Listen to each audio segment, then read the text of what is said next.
Mereka bilang, kapan hari itu ya, aku tuh pernah ke Burningsan. Aku sempat tuh dikasih minum sama salah satu pengunjung laki-laki di situ. Aku pikir udah itu cuman minuman biasa aja. Tapi setelah aku teguk, aku langsung gak ingat apa-apa. Belas aku gak ingat apa-apa. Hai, wassalamualaikum warahmatullahi wabarakatuh. Terima kasih sudah klik video ini. Seperti biasa di malam ini aku datang lagi untuk menemani kalian dengan membawakan satu kasus yang sempat menggegerkan Korea Selatan, Wak. Di tahun 2018 lalu di Korea Selatan ini ada sebuah klub malam super hits yang bernama Burningsan. Nah, salah satu pemilik dari klub ini bukan orang sembarangan, Wak. Dia itu adalah personil boyband legendaris Big Bang. Bayangin aja, artis K-pop buka klub malam, ini udah kebayang kan ramenya itu kayak apa. Nah, dengan popularitas sebesar itu, Burningsan ini pun langsung menjadi tempat nongkrong yang paling dicari di sana. Pengunjungnya juga nggak main-main, Wak. Dari kalangan artis sosialitas sampai orang-orang yang super kaya raya. Sekilas klub ini tuh memang kelihatan glamor kali, eksklusif dan juga penuh kemewahan ya kan. Tapi siapa sangka di balik lampu-lampu gemerlap dan juga musik yang kencang itu, Wak, Burningsan ini ternyata menyimpan rahasia kelam. Mulai dari dugaan penyalahgunaan obat-obatan terlarang sampai ke tuduhan adanya tindakan tidak senonoh di dalamnya. Awalnya semua itu cuma rumor-rumor aja, Wak, sampai akhirnya sebuah riwayat chat bocor ke publik dan dari situlah sisi gelap Burningsan ini mulai terbongkar satu persatu. Nah, gimana ceritanya? Tanpa berlama-lama kita langsung masuk aja ke ceritanya ya. Check it out.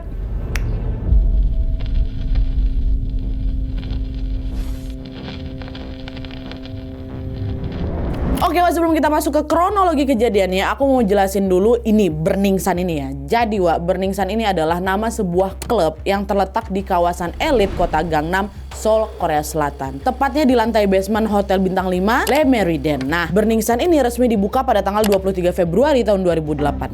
Sejak hari pertama buka, Wak, klub ini tuh langsung menarik perhatian publik kali. Bukan cuman karena desainnya yang memang mewah dan juga glamor ya, tapi juga karena salah satu ownernya adalah seorang artis K-pop yang sangat terkenal bernama Seungri, personel boyband Big Bang yang populer kali pada masanya. Ini buat kalian yang belum tahu ya, Big Bang ini termasuk salah satu boyband yang paling berpengaruh dalam sejarah K-pop. Mereka ini debut di tahun 2006 dan juga mencapai puncak popularitasnya di era tahun 2007 sampai 2015. Nah, pada masa itu mereka ini berhasil ngejual jutaan album, menggelar tur dunia dengan ratusan ribu penonton, dan bahkan media juga menjuluki Big Bang ini sebagai Kings of K-pop. Seterkenal itu mereka, Wak. Makanya nggak heran kalau keberadaannya Seungri di Burningsan ini macam menjadi magnet yang bisa menarik perhatian orang ya kan. Nah, selain itu, Wak, Seungri ini juga aktif kali tuh ngehandle bagian marketing. Dia sering muncul di media untuk bisa mempromosikan Burningsan dan juga beberapa kali nge-DJ di Burningsan itu. Alhasil pengunjung Burningsan pun bukan cuma orang yang suka clubbing aja, Wak, tapi juga fansnya Seungri yang berharap bisa ketemu langsung itu sama Seungri di dalam klub itu. Itulah kenapa klub ini nggak pernah sepi pengunjung, Wak. Tapi untuk menikmati semua fasilitas Burningsan, biaya yang dirogoh juga banyak kali. Para tamu VIP, Wak, ini orang-orang kaya yang dari jaringan relasinya Seungri ini biasanya bisa ngabisin puluhan juta atau bahkan ratusan juta dalam sekali datang. Selain mereka untuk beli minum-minuman nih, Wak, ya, uang sebanyak itu juga bisa dipakai untuk open table alias sewa meja VIP gitu loh. Jadi konsepnya kalau si tamu ini pengen duduk di meja yang strategis lah gitu ya, misalnya dekat sama DJ atau dekat sama panggung, harga sewa itu meja tuh jauh lebih mahal dibanding sama meja-meja yang lain. Siapapun yang bisa open table di meja semahal itu pasti bakal dianggap punya status sosialitas yang tinggi gitu, macam ngasih makan gengsi lah gitu, Wak. Makanya para tamu VIP itu berani ngeluarin uang banyak di sana, ratusan juta sekali datang. Nah, karena klub ini tuh lagi hype dan juga tamunya gila-gilaan ya, otomatis omset yang masuk ke dalam klub Burningsan ini nggak main-main lah ya kan. Beberapa sumber bilang, Wak, kalau dalam waktu kurang dari 1 tahun omset Burningsan ini ditaksir mencapai 213 miliar rupiah. Padahal sebelumnya rekor klub yang dengan omset tertinggi di Korea Selatan itu cuma 125 miliar rupiah. Dia udah hampir 2 kali lipatnya. Tapi sayangnya popularitas klub Burningsan ini tidak bertahan lama, dimana hanya selang beberapa bulan setelah dibuka, klub ini tersandung satu kasus yang langsung bikin publik Korea itu heboh seheboh-hebohnya. Jadi ceritanya di tanggal 24 November 2018, ada seorang pengunjung laki-laki yang bernama Kim Sang Kyo lagi datang ke Burning Sun, Wak. Awalnya si Kim ini cuma minum-minum aja sambil menikmati suasana klub itu kan. Nah, sampai satu titik dia ini tiba-tiba ngelihat ada perempuan yang lagi diperlakukan tidak baik lah, atau lagi dilecehin sama seorang pengunjung laki-laki yang ada di sana. Nah, Kim spontan mau nolongin si cewek ini. Tapi waktu si Kim itu berusaha menolong si perempuan ini, karyawan Burning Sun yang ada di situ malah nuduh si Kim yang bikin keributan, Wak. Langsung diseret Kim ini keluar kan, dan begitu sampai di luar dipukulin rame-rame. Si Kim ini habis dipukulin dibiarin gitu aja, nggak dibolehin lagi masuk ke dalam klub si Kim kan. Nah, ngerasa nggak terima, Kim nelpon polisi lah waktu itu kan. Halo Pak, saya Kim Sang Kyo, saya baru aja diserang nih sama karyawan-karyawan di klub Burning Sun ini Pak. Waktu saya mau nolongin cewek itu lagi mau dilecehin loh Pak, malah saya yang dikeroyok. Tolong Bapak cepat datang ke sini ya, kata si Kim. Nah, nggak lama kemudian betul datang nih polisi, ada 4 polisi ke lokasi itu. Tapi bukannya menyelesaikan masalah atau menemui si Kim lah, ini si pelapor, si 4 polisi itu diam aja Wak di mobil. Disamperin sama si Kim ya kan. Pak, tadi saya yang ngelapor Pak, saya yang habis dipukul sama karyawan Burning Sun tadi gitu katanya. Nah, denger itu polisi berempat ini tetap nggak ngerespon, Wak. Nggak, diam aja mereka. Barulah beberapa menit kemudian mereka berempat ini keluar dari mobil, terus ngobrolnya ke security Burning Sun. Dah ngobrol beberapa menit, terus kembali ke si Kim, di borgolnya si Kim. Ngapa pula saya ini borgol Pak? Saya ini korban Pak, saya ini bukan pelaku. Bapak udah periksa belum pelakunya? Polisi bilang apa? Ya kau itulah pelakunya. Kau udah bikin onar di Burning Sun ini. Kata polisi, Wak. Lah Pak, saya ini cuma mau nolongin cewek Pak. Dia dilecehin di dalam, tapi malah saya yang dikeroyok. Pelakunya ya jelas mereka lah. Saya ini korban katanya. Udah nggak usah protes. Jelasin semuanya nanti di kantor polisi. Kata polisi kayak gitu. Di situasi itu Kim cuma bisa pasrah aja Wak. Waktu dibawa betulan ke kantor polisi ya kan. Nah, nyampe lah di kantor polisi. Hal yang lebih mind blowing terjadi lagi di sana. Di mana tiba-tiba si Kim ini dituntut sama 3 perempuan sekaligus yang mengaku 3-tiganya ini pernah dilecehin sama si Kim. Katanya aksi tidak senonoh itu Wak, terjadi di klub Burning Sun. Saya udah dilecehin Pak sama si Kim di Burning Sun. 3-tiganya ngomong kayak gitu. Lah kok bisa? Nah, karena kasus ini menyeret nama klub yang memang lagi happening kali, otomatis pemberitaannya pun langsung jadi headline lah itu kan di mana-mana. Para jurnalis Korea langsung berlomba-lomba Wak untuk meliput kasusnya si Kim ini. Akhirnya mereka gali lah itu informasi tentang gimana kronologi kejadian yang sebenarnya ya kan. Si para jurnalis ini apakah si Kim betulan melakukan aksi tidak senonoh atau dia cuma dituduh aja. Dan siapa nih 3 perempuan yang ngelaporin si Kim tadi? Dicari juga sama mereka latar belakang dari 3 cewek ini kan. Dan siapa sangka hasil penelusuran jurnalis ini Wak malah mengungkap fakta baru yang lebih kelam tentang klub Burning Sun-nya. Nah, fakta apa? Kita masuk.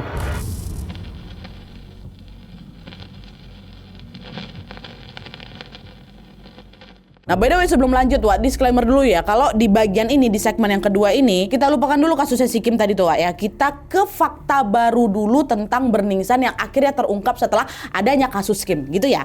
Nah, jadi Wak ceritanya setelah para jurnalis ini menelusuri identitas 3 perempuan yang nuntut si Kim tadi, ketahuan lah kalau ternyata mereka bertiga ini Wak bukan pengunjung regulernya klub Burning Sun, bukan. Mereka bertiga adalah orang dalam dari Burning Sun itu sendiri.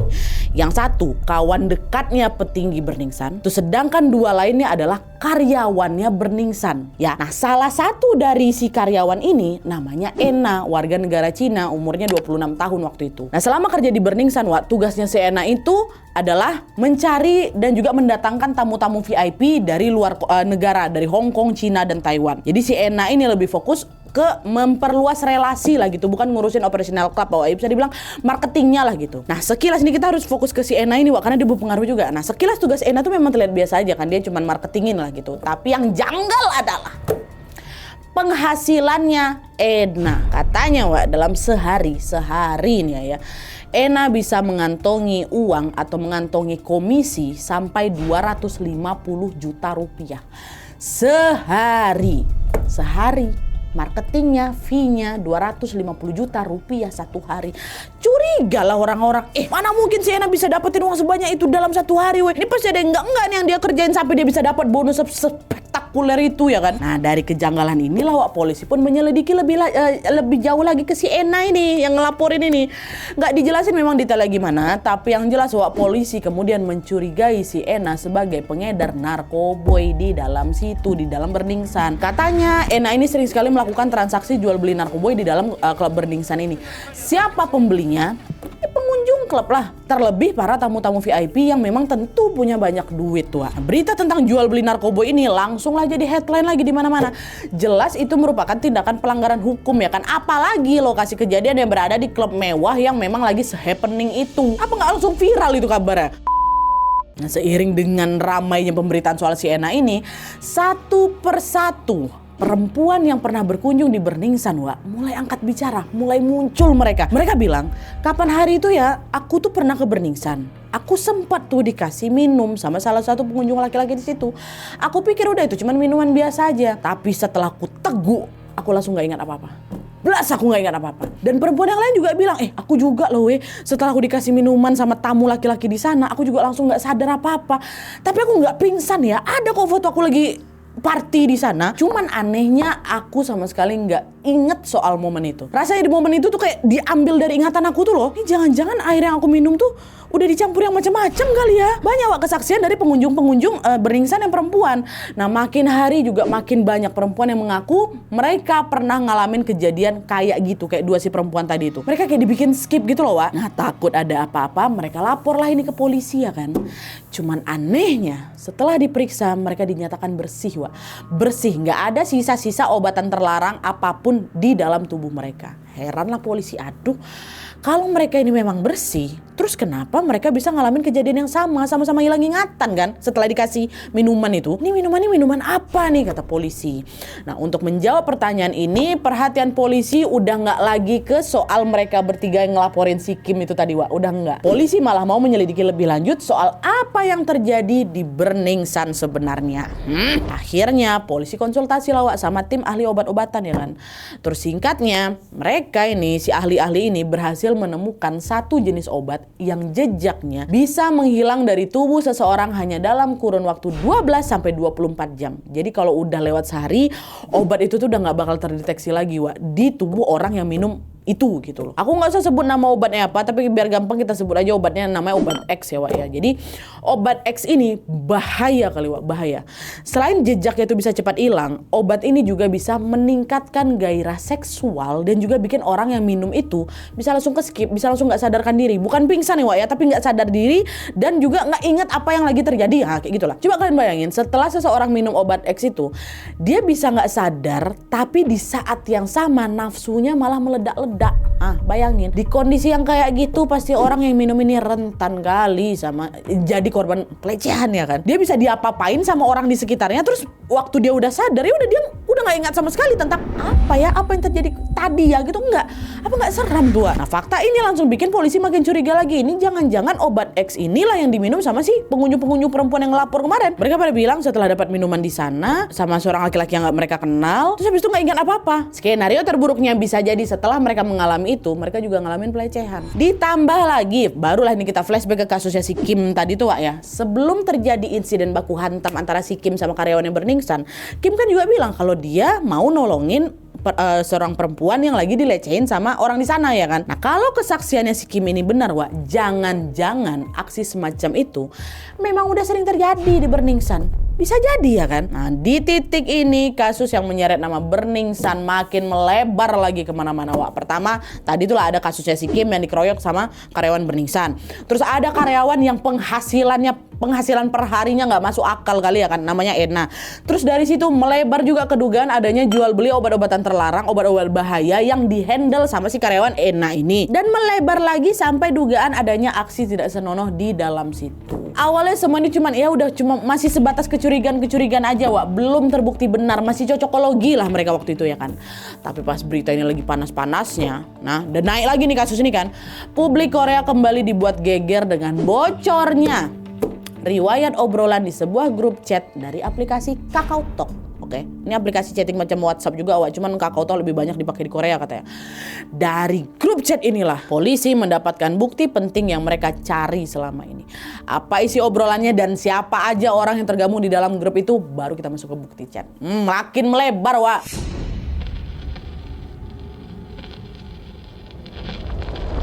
Oke, sebelum aku bercerita tentang grup chat KakaoTalk yang bocor ke publik ini aku mau ngajak kalian untuk mundur dulu di tahun 2016 ya kan. Nah, waktu 2016 ini, 2 tahun sebelum ini kejadian ya. Karena di tahun ini Wak, ada satu peristiwa penting yang menjadi awal mula dari bocornya grup chat ini. Nah jadi di Korea Selatan ini ada seorang public figure namanya Jung Jun Yong, Wak. Nah si Jung ini adalah seorang penyanyi, penulis lagu, sekaligus juga selebritis yang waktu itu di tahun itu memang lagi naik daun kali. Nah di saat yang sama Jung ini lagi pacaran sama perempuan namanya Kyung Mi. Ini nama samaran Wak ya, Kyung Mi. Dan meski belum menikah, mereka udah sering kali ngelakuin hubungan suami istri gitu Wak. Nah suatu hari di bulan September tahun 2016 waktu mereka ini lagi berhubungan, si Jung diam-diam rekam aktivitas itu tanpa sepengetahuannya si Kyung Mi. Di Korea Selatan, Wak, tindakan ini merupakan aksi kriminal yang disebut molka. Molka ya, singkatan dari mole kamera yang berarti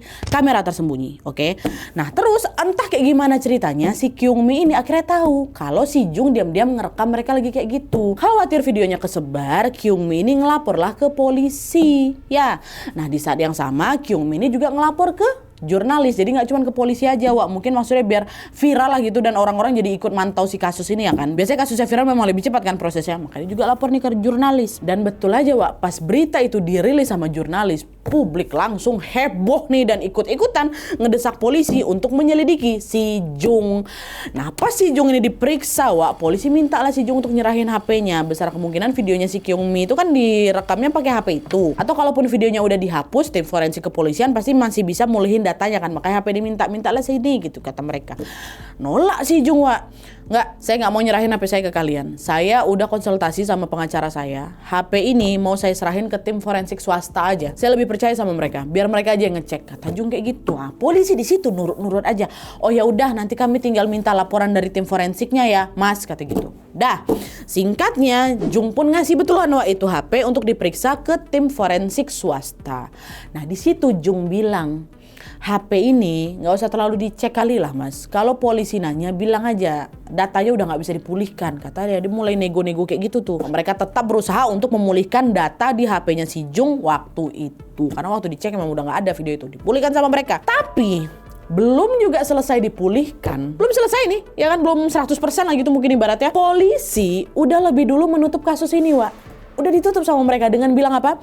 Mereka bilang kalau data-data dari HP-nya si Jung itu udah rusak dan udah nggak bisa kembali lagi. Jadi nggak ada lah ini bukti valid kalau si Jung ini pernah melakukan molka terhadap Kyung Mi pacarnya kan. Polisi yang bilang kayak gitu. Otomatis Jung pun langsung dianggap bersih dari segala tuntutan. Beres masalahnya. Polisi nganggapnya kayak gitu. Udah selesai nih, udah kita keluarin statement resmi kalau memang nggak ada bukti gitu kan. Tapi tanpa sepengetahuan Jung, tim forensik swasta yang lagi OTW mulihin data HP-nya si Jung itu ternyata tetap melanjutkan proses pemulihan Wak. Walaupun polisi udah keluarin statement resmi kayak gitu, mereka udah lanjut aja, kita pulihkan lagi HP-nya kayak gitu kan. Dan beberapa waktu kemudian mereka berhasil memulihkan data-data dari HP-nya si Jung itu Wak. Cuman mereka nggak ngasih data-data ini ke polisi, nggak. Mereka simpan sendiri dulu Wak awalnya. Nah terus baru 2 tahun kemudian di tahun 2018 kasus yang menyeret nama Burningsan mencuat. Timelinenya kayak gitu Wak ya. Nah sekarang baru kita balik lagi nih ke kasusnya Burningsan di tahun 2018. Jadi waktu berita tentang dugaan jual beli obat-obatan dan juga aksi tidak senonoh di Burningsan ini lagi rame-ramenya, seorang jurnalis yang bernama Kang Kyung Yoon tiba-tiba didatangi sama seseorang yang kita sebut aja lah namanya B, karena identitasnya memang nggak dibuka di publik Wak. Tapi besar kemungkinan si B ini bagian dari perusahaan forensik swasta yang kemarin ikut ngecek HP-nya si Jung yang lagi simpan sendiri ini loh. Nah, perwakilannya kemungkinan si B ini. B ini nyamperin si jurnalis itu kan. B bilang, aku punya akses ke data-data yang berhasil dipulihkan dari HP-nya Jung Jon Yoon. Dia pernah kena kasus molka ke pacarnya, ingat nggak 2 tahun yang lalu. Nah sekarang coba kau pelajari lah ini data-data dari HP-nya ini dan naikin jadi berita, kata si B. Nah dari data-data itu jurnalis Kang ini mikir dia bakal nemuin video Kyung Mi yang direkam diam-diam sama si Jung itu kan, yang molka itu kan. Tapi pas dibuka sama si Kang, diperiksa sama si Kang, Kang malah menemukan hal lain yang lebih menggegerkan, di mana di dalam data-data yang sudah dipulihkan dari HP-nya si Jung ini Wak, ada arsip percakapan dari sebuah grup chat di aplikasi KakaoTalk. Anggota grup chat itu ada 7 laki-laki public figure terkenal asal Korea Selatan. 3 diantaranya adalah Jung, ya, yang kena kasus si Molka tadi. Terus ada Choi Jong Hoon, ini leader sekaligus juga gitaris dari band FT Island. Terus yang ketiga, Seungri. Ada Seungri, Wak, personil Big Bang yang juga merupakan owner dari Burning Sun. Nah, percakapan di grup chat mereka ini, Wak, terjadi dalam kurun waktu 2015 sampai 2016, sekitar 2 sampai 3 tahun sebelum Burning Sun ini berdiri. Oke. Dan yang bikin jurnalis Kang shock adalah isi percakapannya, Wak, betul-betul astagfirullahalazim. Di grup chat ini, Seungri sama teman-temannya sering nge-share video tidak senonoh hasil Molka.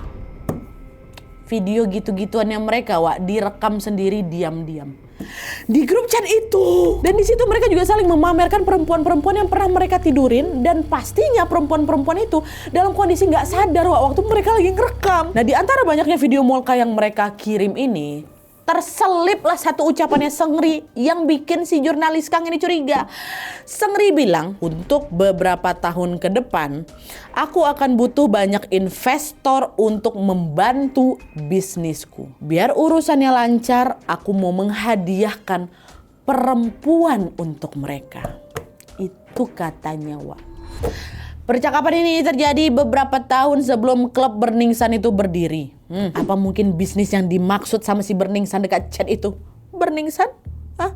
Yang ada yang tahu sih, Wak. Tapi yang jelas percakapan di grup chat itu menunjukkan kalau pada bulan Desember 2015 Seungri pernah ngadain pesta ulang tahun besar-besaran, Wak, dengan mengundang banyak kali orang-orang kaya dari berbagai negara diundang sama mereka. Nah, di pesta ulang tahun itu, Wak, katanya si Seungri ini mendatangkan perempuan-perempuan cantik asal Korea untuk menyenangkan para tamunya. Dan seramnya lagi, Wak, aksi senang-senangnya itu direkam diam-diam.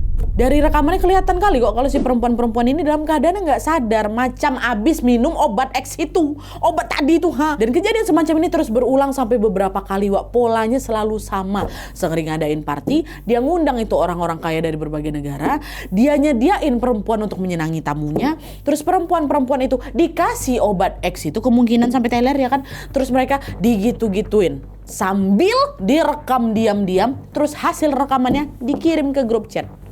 Apa nggak gila itu? Gimana nggak shock sih jurnalis Kang itu waktu nyimak semua obrolan chat-chat mereka tuh? Langsung di detik itu juga jurnalis Kang sadar kalau ini bukan aksi biasa, ini bukan kasus biasa, ini skandal besar katanya. Akhirnya pada tanggal 11 Maret 2019 melalui kantor berita SBS, Wak, jurnalis Kang pun mempublikasikan obrolan grup chat ini ke berita. Langsung dipublish sama dia. Hasilnya apa? Publik Korea Selatan langsung geger segeger-geger. Aduh, bisa ngebayangin aku lagi seberapa geger waktu itu, ha. Dari sini polisi pun langsung terdorong untuk melakukan penyelidikan lebih lanjut. Apalagi yang ditemukan sama polisi selama penyelidikan, masuk ke penyelidikan.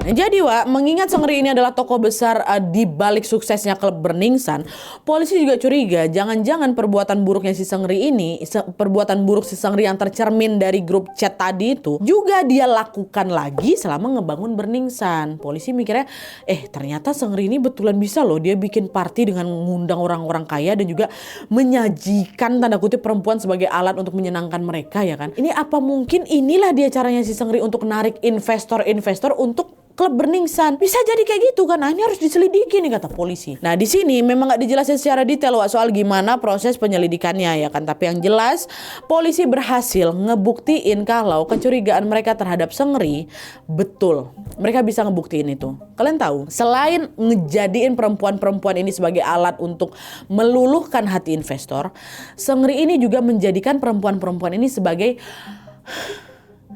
bagian dari fasilitas khusus untuk para tamu VIP di Burning Sun. Kayak aku bilang di awal tadi, Wak, para tamu VIP, which seorang orang kaya dari relasinya Seungri ini kan bisa ngabisin uang puluhan juta bahkan ratusan juta dalam sekali datang, ya kan? Bisa, ya kan? Nah, ternyata, Wak, uang sebanyak itu tuh, bukan cuma dipakai untuk beli minuman sama open table aja, bukan. Tapi juga untuk mesen perempuan, Wak. Jadi konsepnya tuh kayak gini yang ditemukan sama polisi, ya. Para tamu VIP ini bakal tinggal bilang aja nih ke karyawan Burning Sun, woi aku mau cewek cantik woi, katanya kayak gitu.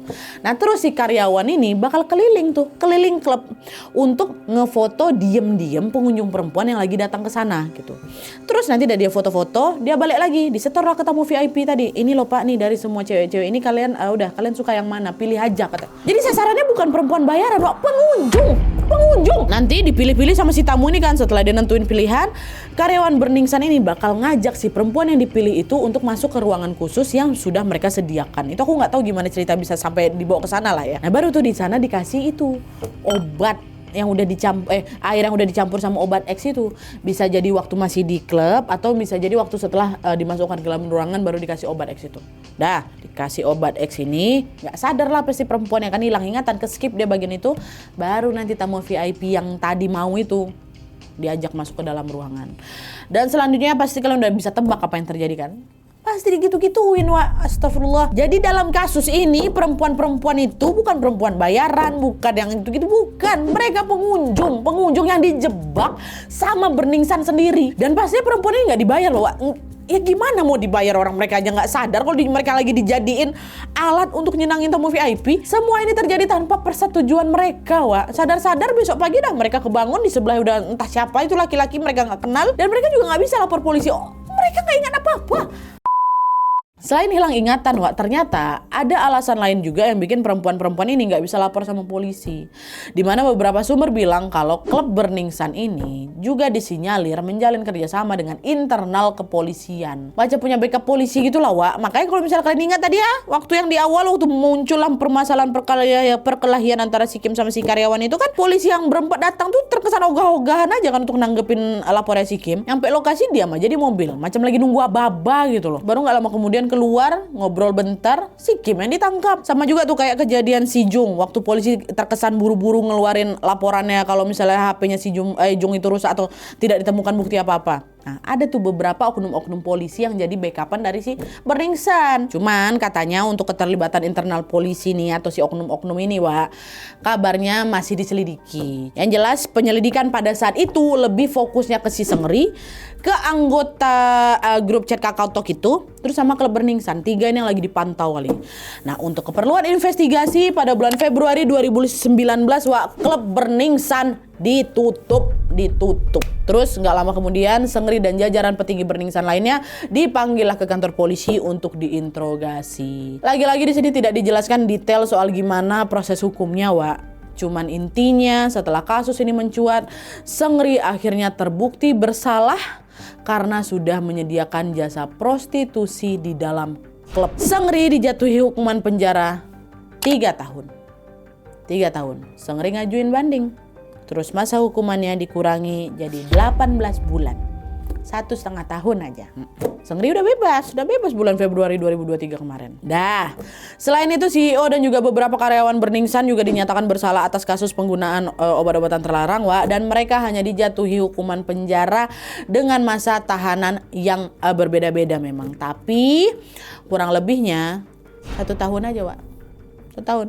Rata-rata cuma 1 tahun aja. Sementara Jung Junyoung yang si kasus Molka tadi, penyanyi yang kena kasus Molka ini juga dinyatakan bersalah karena dialah orang yang sudah ngebikin grup chat KakaoTalk tadi sampai jadi media untuk nyebarin video hasil Molka. Jung dihukum berapa tahun? 5 tahun. Nah, meski para pelaku ini sudah diproses secara hukum, Wah, tentu banyak sekali orang yang ngerasa kalau masa tahanan mereka terlalu singkat. Ya kan, padahal kejahatan yang mereka lakukan ini betul-betul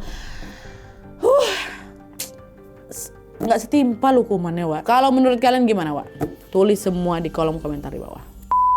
Oke, Wak, jadi itu tadi kasus tentang klub Burning Sun. Meski kejadiannya udah lewat beberapa tahun lalu, Wak, ya, tapi kasus ini kembali ramai setelah BBC atau kantor berita milik Inggris merilis video dokumenter investigasi yang mengupas kasus ini. Dokumenter itulah yang membuat publik kembali mengingat betapa besarnya kasus Burning Sun ini, Wak. Kasus ini bukan cuma soal klub mewah dan juga berbagai masalah yang tersembunyi di dalamnya, tapi juga soal bagaimana kekuasaan, bagaimana uang dan juga koneksi bisa berpengaruh dalam perjalanan sebuah kasus, ya kan? Dimana setelah video BBC tayang, muncul banyak sekali komentar. Ini kenapa kok malah BBC, which is media dari Inggris yang berani ngebongkar kasus Burning Sun ini. Ini media Korea pada kemana nih? Itu komentar-komentar mereka. Dari komentar itu kelihatan kalau sebenarnya banyak sekali yang merasa belum puas sama kasus Burning Sun ini, Wak. Mulai dari pemberitaan yang gak mendalam sampai hasil putusan hukum yang terasa terlalu ringan. Rasanya macam ada ruang kosong yang belum kejawab tuh loh, Wak. Tapi yang jelas dari kasus ini kita bisa dibuat sadar, Wak, ya, bahwa kejahatan memang bisa terjadi di mana saja, bahkan dengan cara yang tidak kita duga. Siapa yang nyangka, Wak, perempuan-perempuan yang niatnya cuma mau datang ke klub cuma untuk senang-senang, buat happy-happy, enjoy the music gitu kan, tiba-tiba malah dijebak, dikasih obat, tuh lecehkan pula. Bahkan seramnya apa? Mereka dibuat nggak ingat dengan apa yang terjadi sama mereka waktu kejadian. Makanya kasus ini jadi reminder buat kita semua untuk selalu hati-hati dimanapun kita berada, Wak. Dimanapun pun. Ya, oke. Jadi sekian dulu videonya. Terima kasih banyak yang sudah menonton. Kalau kalian suka video ini, klik like ya. Jangan lupa komen di bawah untuk ide dan saran-saran untuk selanjutnya. Jangan lupa nyalain notifikasi ya supaya kalian tahu kalau aku upload video baru. And as always, jangan lupa untuk klik tombol subscribe supaya kalian sama-sama tahu informasi menarik dan menegangkan dari channel aku. See you next video. Bye.